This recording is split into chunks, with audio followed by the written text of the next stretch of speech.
Assalamualaikum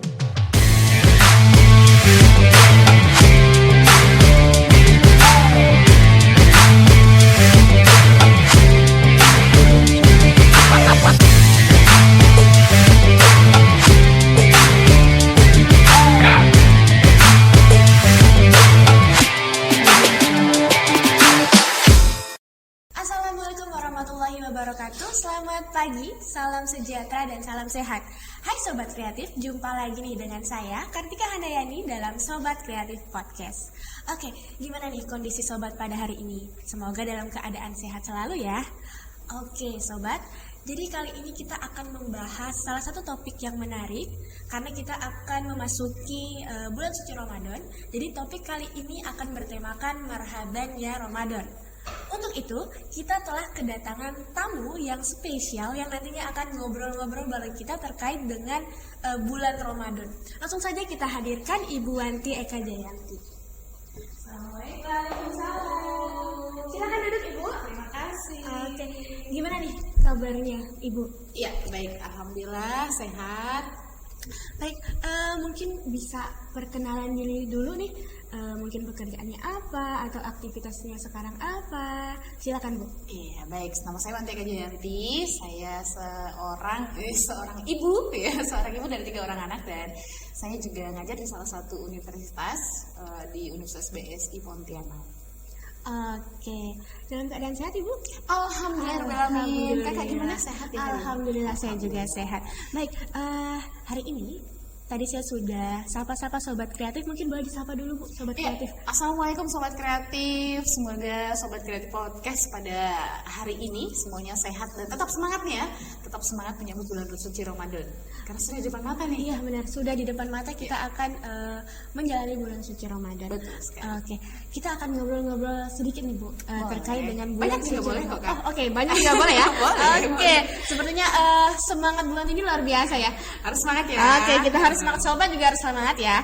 Oke, saya akan bertanya terkait dengan bulan suci Ramadan. Bulan suci Ramadan ini merupakan bulan yang ditunggu-tunggu oleh umat Muslim di seluruh dunia. Jadi kita sebagai umat Muslim pastinya menunggu bulan ini datang. Nah, karena sebentar lagi nih akan kita hadapi atau kita akan kembali menjalani ibadah di bulan Ramadan. Kira-kira bagaimana sih Bu perasaannya ketika kembali dipertemukan dengan bulan yang suci ini? Baik, kalau kita ditanya perasaan tuh senang banget ya. Bahkan banyak dari kita itu yang merasa pengennya itu bulan suci Ramadan tuh sepanjang tahun gitu ya. Bahkan dulu Rasulullah tuh pernah bilang bahwasanya bulan suci Ramadan itu bulan yang paling ditunggu-tunggu ya. Ketika bulan Ramadan, jam itu menjadi sangat berharga. Semua hal yang dilakukan menjadi pahala, semua doa menjadi diijabah, bahkan tidurnya seseorang yang berpuasa di bulan Ramadan juga menjadi pahala ya. Jadi kita tuh cuma tidur doang pun dapat pahala begitu ya, apalagi melakukan hal-hal yang positif. Inilah yang membuat banyak dari kita umat Muslim itu merasa bangga dan bahagia sekali ketika menyambut bulan suci Ramadan.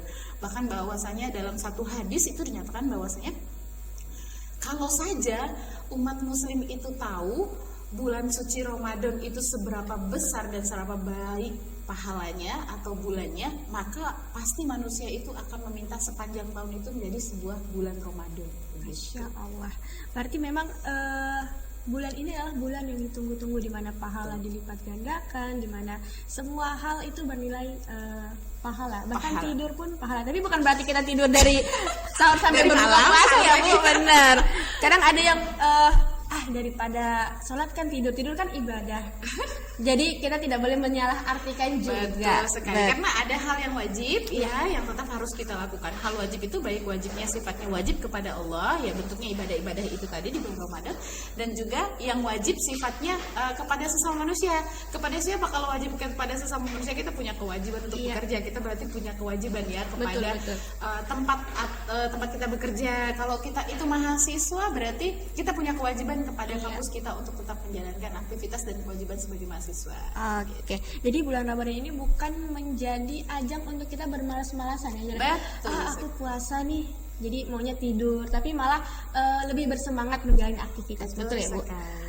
Oke. Nah, biasanya setiap keluarga atau setiap orang itu punya hal-hal yang ditunggu atau hal-hal yang dirindukan ketika bulan Ramadan.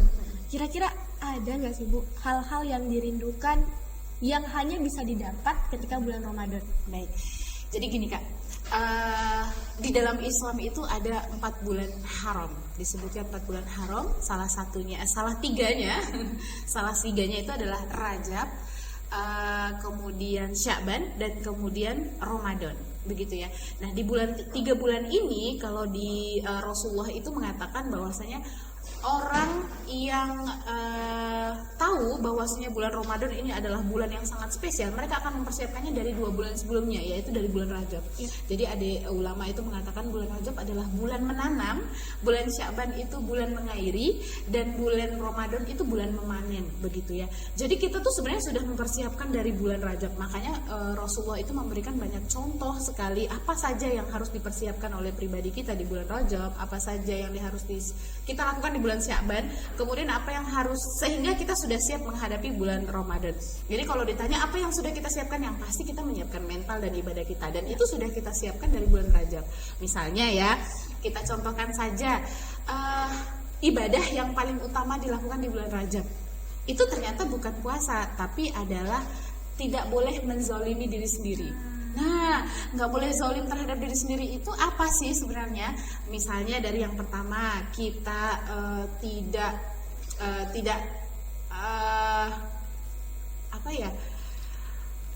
iri kepada orang lain. Ketika kita iri dan hasad kepada orang lain, itu kan akhirnya menyakiti diri kita sendiri. Betul. Ternyata setiap hal yang tidak baik itu juga jatuhnya kembalinya ke menzalimi diri diri kita sendiri ya. sendiri. Kemudian pada bulan Sya'ban itu adalah bulan sebaik-baiknya bulan puasa setelah Ramadan. Tapi Rasulullah tidak menjalankan bulan puasa di bulan Sya'ban itu full. Jadi di bulan Sya'ban itu kita setengah bulan Sya'ban kita sudah nggak boleh puasa lagi. Jadi dari awal sampai setengah saja. Nah, berarti itu kita sudah dilatih lagi untuk berpuasa. Kalau di awal kita dilatih untuk berhati baik ya, membersihkan hati dulu di bulan Rajab. Nah, kemudian di bulan Sya'bannya kita dilatih untuk berpuasa, begitu ya, sehingga di bulan Sya'bannya itu kita bulan Ramadannya kita sudah siap. Oke, kira-kira nih dari Bu Wanti sendiri ada nggak sih ritual khusus sebelum menyambut puasa? Misalnya makan bareng dulu sama keluarga, atau ada tempat-tempat yang harus dituju dulu sebelum menghadapi bulan Ramadan? Mungkin ada? Kalau ritual khusus sih sebenarnya nggak ada Kak. Lebih ke misalnya kita ngajarin anak-anak. Kalau saya ya, kalau sama anak-anak kita lebih kita mau puasa nih sebentar lagi. Nah, di bulan Sya'ban itu biasanya di awal-awal puasa tuh ketika saya puasa, saya sudah nawarin ke anak-anak, mau ikut Umi puasa nggak? Ikut ya, setengah hari puasa. Jadi mereka sudah tahu, oh sebentar lagi nanti puasanya 1 bulan penuh loh, udah nggak boleh beberapa hari lagi kayak gitu. Jadi mereka ya ritual yang lebih khusus itu lebih ke seperti itu. Kemudian mulai ngajakin anak-anak aja, kok Umi kenapa ngaji terus? Biasanya habis maghrib aja misalnya gitu. Nanti ketika bulan Ramadan kita ngaji terus tuh kita sudah terbiasa gitu. Nah, lebih ke situ sih ritualnya. Kita memperkenalkan apa saja yang lebih baik nanti dilakukan ketika bulan Ramadan. Oke, teman-teman, ini kita sudah mempelajari beberapa hal nih dari sini, dari apa yang harus kita persiapkan sebelum bulan Ramadan. Kemudian buat teman-teman mungkin yang sudah memiliki keluarga atau yang punya anak kecil, sudah bisa dilatih nih nantinya agar nanti anak-anak bisa lebih paham terkait dengan bulan Ramadan, apa-apa saja nih yang nanti dilakukan. Iya, benar banget, nggak cuma yang punya keluarga, nggak punya anak ya, mungkin punya adik, yang punya kreatif, yang punya adik yang masih punya SD, adik gitu atau ya. punya keponakan. Oke, nah tadi kan Bu Wanti memperkenalkan bahwa Ibu ini adalah seorang dosen, berarti pekerja ya Bu? Iya, betul sekali. Nah, Alhamdulillah. Oke. Kira-kira ada nggak ya tips untuk teman-teman yang mungkin bekerja, kemudian mungkin juga kuliah, yang aktivitasnya selama bulan puasa ini padat? Iya. Mungkin boleh bagi tipsnya. Jadi itu tetap semangat menjalani puasa dan juga tetap semangat nih menjalani aktivitas sehari-harinya. Baik. Jadi gini Kak, justru ada satu kenikmatan dan keberkahan yang Allah berikan kepada umat muslim di bulan Ramadan. Kakak ngerasa nggak sih kok tiba-tiba udah sore aja nih, belum nyiapin buat buka puasa. Ternyata Allah memberikan nikmat itu padahal sama-sama 12 jam kan sehari itu ya, tapi kita ngerasa kok waktu itu cepet banget. Nah itu yang disebut nikmat oleh Allah. Jadi ketika di bulan puasa itu kita nunggu, ya ampun kok belum sore-sore ya, tapi ketika bulan puasa kita sering menyebut udah sore aja, nanti mau buka puasa apa, mau makan apa, mau masak apa dan sebagainya, belum nyiapin apa-apa. Nah gitu kan berarti waktu tuh cepet banget gitu ya. Ya seperti biasanya saja, tipsnya kalau menurut saya, kita punya tugas yang tadi saya bilang di awal, bahwasanya kita punya kewajiban selain kewajiban kepada Allah, bahwasanya untuk beribadah, berpuasa, mengaji begitu ya, perbanyak kebaikan, bersedekah. Kemudian biasanya di bulan Ramadan banyak sekali orang yang menjalankan kebiasaan-kebiasaan yang bentuknya adalah ibadah yang tidak dilakukan di bulan biasa. Betul. Misalnya nih, ayo kita menggalang dana untuk membagikan takjil begitu. Itu kan aktivitas yang nambah di bulan puasa begitu. Tapi kok banyak orang yang bisa melakukannya begitu ya nggak sih? Jadi dan kita nikmati saja lah. Kenapa? Tadi saya bilang bahkan nafas itu di bulan Ramadan, nafas itu menjadi ibadah. Setiap nafas kita menjadi ibadah loh di bulan Ramadan. Apalagi kalau nafas itu kita lakukan ketika menjalankan kebaikan gitu ya. Nggak terasa kok. Jadi kalau mahasiswa kuliah aja biasanya. Tipsnya gimana? Ya kita tetap harus mampu memanajemen diri kita. Misalnya tidur cukup itu ya kan kita ada tambahan ibadah ya, sholat tarawih, kemudian nanti setelah itu kita harus sahur. Tidur cukup ketika sholat tarawih selesai, malamnya kita tidur sampai sahur. Ketika beberapa jam itu kita tidur itu sudah cukup. Kemudian nanti habis sahur kita olahraga sedikit, atau mahasiswa itu biasa ngerjain tugas ya, karena habis subuh itu biasanya lebih cemerlang, lebih fresh, lebih fresh gitu. Jadi daya pikir kita itu memang lebih meningkat ketika habis sahur kerjain tugas atau belajar dan sebagainya. Kemudian nanti siang ke kampus dan sebagainya. Aktivitas itu tetap harus kita jalankan. Gimana caranya supaya bisa maksimal? Asupan makanan juga, istirahat cukup, asupan yang kita asup ketika sahur dan berbuka puasa. Sahur dan berbuka puasa itu juga. Tapi saya rasa semua orang ketika puasa itu justru lebih baik gizinya. Iya betul, karena akan berpikir bahwa kita akan berpuasa nih, jadi akan memikirkan bahwa nutrisi apa yang akan mencukupi ketika nanti kita beraktivitas. Betul sekali, hari-harinya jarang makan buah, pas puasa biasanya tiap hari makan buah ya. Bener gak sih? Bener. Terus hari-harinya itu jarang banget ketemu kurma. Ketika bulan puasa kita tuh hampir setiap hari bahkan ketemu kurma, dan kurma itu adalah salah satu obat, sudah dikatakan oleh Rasulullah kan, kurma itu salah satu obat. Gimana kita nggak makin sehat tuh kalau bulan puasa, bener nggak? Jadi saya rasa itu sudah jadi tips buat teman-teman. Yang penting ya yang suka nongkrong di kafe, main game sama teman-temannya, nonton bola, ya bolehlah sesekali, tapi tidak mengabaikan aktivitas, cuma dikurangin saja kali ya, supaya cukup istirahatnya tadi, sehingga kita bisa tetap fit performa kita ketika di siang hari. Oke, tadi kita sudah dengar nih terkait dengan tips-tipsnya. Nah, kira-kira nih Bu, kan puasa-puasa sebelumnya tentu ada momen-momen yang selalu kita ingat. Kira-kira ada nggak sih momen yang ada di puasa tahun kemarin tapi tidak ada di tahun ini, atau momen-momen yang tidak bisa lagi dilakukan di puasa tahun ini? Kita tuh kalau ini nih harusnya bersyukur banget Kak. Kenapa nih? Ini rasanya tahun yang paling kita lepas dari pandemi kemarin. Benar ya. Jadi kalau kemarin 2 tahun yang lalu 2020, 2021 sampai 2022 itu kita masih 2022 memang sudah agak sedikit kita agak longgar ya dari 2020 dan 2021 disebabkan pandemi Covid. Tapi rasanya 2023 ini kita sudah benar-benar bebas. Kita itu harus bersyukur.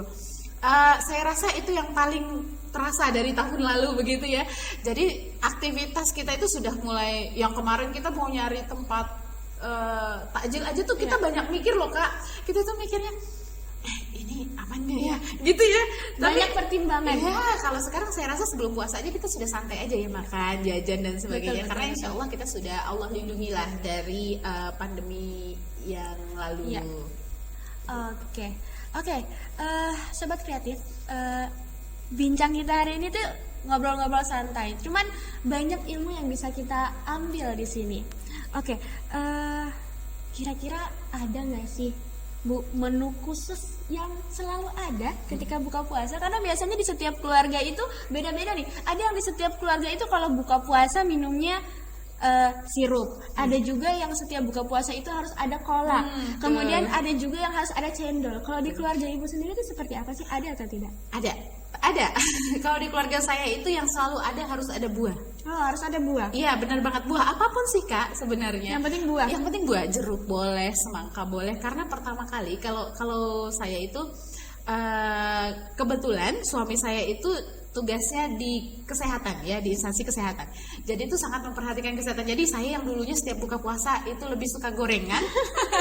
Sekarang gorengan itu agak dikurangin, ya dihilangkan itu nggak bisa. Dihilangkan nggak bisa ya, dikurangin. Kayaknya berbuka puasa dengan gorengan itu menjadi idola Sebuah banyak kenikmatan. orang. Idola banyak orang benar. Itu trending topik ya, gorengan buka puasa. Trending topik. Nah tapi kalau kita buah Kak, kalau saya itu menu buah. Buah itu ada di buka puasa dan ada di sahur begitu. Karena kebetulan juga saya punya anak-anak kecil yang mereka juga suka banget sama buah ya. Jadi itu kadang-kadang nggak cuman buah itu, cuman kita buah, kita kasih creamer atau saus dan sebagainya sehingga ada variasi lah. Tapi buah itu selalu ada tuh. Oke, berarti kalau untuk di keluarga ibu harus ada buah. Oke, kira-kira nih, kan kita sudah mau ibaratnya kita sudah di pintu gerbang bulan Ramadan. Iya betul. Sebentar lagi kita akan melangkah ke bulan Ramadan. Kira-kira ada nggak sih sebelum kita masuk ke bulan Ramadan target ibadah yang pengen banget dicapai di bulan Ramadan ke depannya itu apa? Pasti semua orang punya target ya. Kalau kemarin-kemarin targetnya biasanya bisa hafal sekian juz atau bisa menyelesaikan khatam sekian kali dalam satu bulan. Kalau saya pribadi biasanya targetnya itu naikin hataman sih Kak. Jadi setiap tahun itu kadang-kadang satu tahun ini hatam ya, kadang karena sudah punya anak, kemudian juga punya pekerjaan di kantor yang bulan puasa kan kita nggak ada bahasa mengurangi tugas ya. Jadi kita harus mampu manajemen. Mulai dari dulu zaman gadis saya bisa 3 kali 4 kali tuh Kak hatam dalam satu bulan Ramadan tuh. Nah kalau sekarang itu 2 kali begitu ya, cuman 2 lebih begitu kan. Nah targetnya itu bisa hatam lebih sering lagi, hatam Al-Quran. Dan tentu saja target lainnya adalah berharap setelah bulan Ramadan ini apa yang sudah kita lakukan di bulan Ramadan, misalnya seperti memperbanyak mengaji, membaca Al-Quran, memperbanyak untuk beribadah, kemudian menambah ibadah-ibadah sunnah yang lain kan, seperti sholat duha, sholat tahajud yang biasanya susah bangun tapi mau tetap bangun kan bulan Ramadan kan. Kemudian kita juga biasanya menambah sholat sebelum dan sesudah sholat wajib, sholat sunnah ya. Nah itu mudah-mudahan bisa targetnya mudah-mudahan bisa kita terapkan, tetap kita jalankan sampai ke bulan tetap Ramadan berikutnya. Tetap istiqomah ya, walaupun Ramadan nanti sudah berakhir. Mudah-mudahan ya, insya Allah. Ada lagi nih kayaknya pertanyaan yang ingin saya tanyakan terkait dengan bulan Ramadan. Kira-kira menurut ibu sendiri, ketika kita menjalani bulan Ramadan, yang kita harapkan ke diri kita itu apa sih? Ada yang mengharapkan saya ingin mencari pahala sebanyak-banyaknya nih, atau saya ingin menjadikan bulan Ramadan ini sebagai ajang di mana batu loncatan saya menjadi pribadi yang lebih baik. Kalau untuk ibu sendiri kira-kira pandangnya seperti apa? Saya tuh gini Kak, kita itu nggak pernah tahu usia kita sampai di mana. Betul. Sampai nggak ya kita ke bulan Ramadan yang depan? Betul. Ya kadang tuh kita sering aja deh ketemu sama teman tuh gini. Ya ampun, kemarin tuh kita masih ngobrol bareng loh kayak gitu. Atau ya ampun, kemarin tuh kita masih teleponan, kemarin masih lihat story-nya di Instagram, tiba-tiba Allah sudah panggil untuk kembali begitu. Harapannya adalah jika memang kalau saya pribadi, jika ini setiap itu selalu jadi harapan saya di setiap tahun Ramadan. Jika ini adalah Ramadan saya yang terakhir, maka saya berharap mudah-mudahan ini jadi ibadah tertinggi saya. Sehingga setiap dosa-dosa yang saya pernah lakukan 1 tahun sebelum bulan Ramadan itu menjadi setidaknya walaupun tidak tertutupi ya dengan pahala 1 bulan Ramadan, tapi setidaknya ada sedikitlah ke pahala kita atau ibadah kita, amal kebaikan kita yang diterima oleh Allah meningkat sehingga kita bisa sedikit mengurangi kebiasaan-kebiasaan buruk dan dosa-dosa kita sebelumnya. Itu sih harapan saya kalau setiap bulan Ramadan tuh Kak. Insya Allah. Oke, sebenarnya masih pengen ngobrol-ngobrol lagi nih Cuman kita terbatas oleh waktu, dan mungkin ada nih yang mau disampaikan oleh Sobat Kreatif, closing statement, atau ada nggak sih yang pengen disampaikan pesan untuk teman-teman menjalani bulan Ramadan? Silakan Bu. Baik, terima kasih Kak. Buat Sobat Kreatif Podcast nih, bulan Ramadan adalah bulan yang luar biasa. Bahkan saking luar biasanya, pada zaman Rasulullah itu, Rasulullah dan para sahabat itu bersiap kemudian berbahagia luar biasa untuk menyambut bulan Ramadan. Karena apa? Karena Rasulullah telah mengajarkan betapa banyak kebaikan-kebaikan, bahkan pahala-pahala yang bisa kita dapatkan setiap bulan Ramadan. Nah, jangan lupa untuk memulai segalanya dengan atas nama Allah. Betul nggak sih? Karena kita suka lupa nih, bahwasanya setiap yang kita lakukan ketika kita memulainya dengan nama Allah, maka itu akan jadi ibadah yang luar biasa. Hal kecil saja dulu, hal kecil misalnya kalau kita mau pergi ke kampus, mau pergi ke tempat kerja, mau pergi sekolah, mulailah dengan bacaan basmalah, Bismillahirrahmanirrahim, sehingga apa yang kita lakukan itu sudah dimulai dengan baik. Apapun yang mau kita lakukan, kalau saya itu ngajarin anak-anak saya itu, mau pakai baju baca bismillah, mau duduk baca bismillah, sampai kenapa sih semuanya harus bismillah Umi? Dengan menyebut nama Allah semuanya akan menjadi pahala. Nah, itu kita bisa mulai untuk pribadi kita sendiri. Kemudian mudah-mudahan di bulan suci Ramadan ini menjadi bulan yang mampu menempa kita, tidak hanya di bulan Ramadan saja kita lakukan gitu ya, menempa pribadi untuk menjadi lebih baik. Kemudian mengingat zaman sekarang itu begitu banyak tantangan-tantangan yang harus kita hadapi di dunia nyata maupun di dunia maya, begitu ya. Nah, mudah-mudahan momen Ramadan ini menjadi momen kita untuk mempelajari hal-hal yang bisa meningkatkan kebaikan pribadi kita masing-masing. Oke. Baik, Masya Allah, terima kasih banyak Bu Wanti atas waktunya dan juga sharing session dan juga ngobrol-ngobrol. Ini saya bilangnya ngobrol-ngobrol yang berisi. Jadi kita ngobrol-ngobrol santai tapi ada poin-poin yang penting dan wajib dicatat dan juga diingat, karena banyak sekali manfaat, terutama saya sendiri. Jadi saya juga kembali belajar, kembali diingatkan. Oke Sobat Kreatif, seperti yang tadi saya sampaikan bahwa bincang-bincang kita kali ini sungguh berisi, jadi sangat inspiratif. Jadi teman-teman, semoga kegiatan ini benar-benar bermanfaat dan dapat mengambil nilai positif dan dapat diterapkan di kehidupan teman-teman semua, terutama nanti yang mau menjalani ibadah Ramadan semakin semangat untuk menghadapi atau menyambut bulan Ramadan. Kemudian tadi dikasih tips juga ya terkait dengan bagaimana sih ketika kalau kita sebagai pekerja, kita sebagai mahasiswa, kemudian bagaimana kita melakukan ibadah-ibadah, meningkatkan ibadah-ibadah kita. Kemudian selanjutnya kita juga diingatkan kembali tentang niat kita sebenarnya untuk apa sih, bahwa kembali lagi kita meniatkan semuanya karena Allah. Oke Sobat, pokoknya pantengin terus channel Sobat Kreatif Podcast. Jumpa lagi di channel yang sama dalam topik yang berbeda. Saya Kartika Handayani dan saya Wanti Eka Jayanti. Pamit undur diri. Wassalamualaikum warahmatullahi wabarakatuh. Salam sejahtera dan salam sehat semua Sobat Kreatif. Sampai jumpa lagi.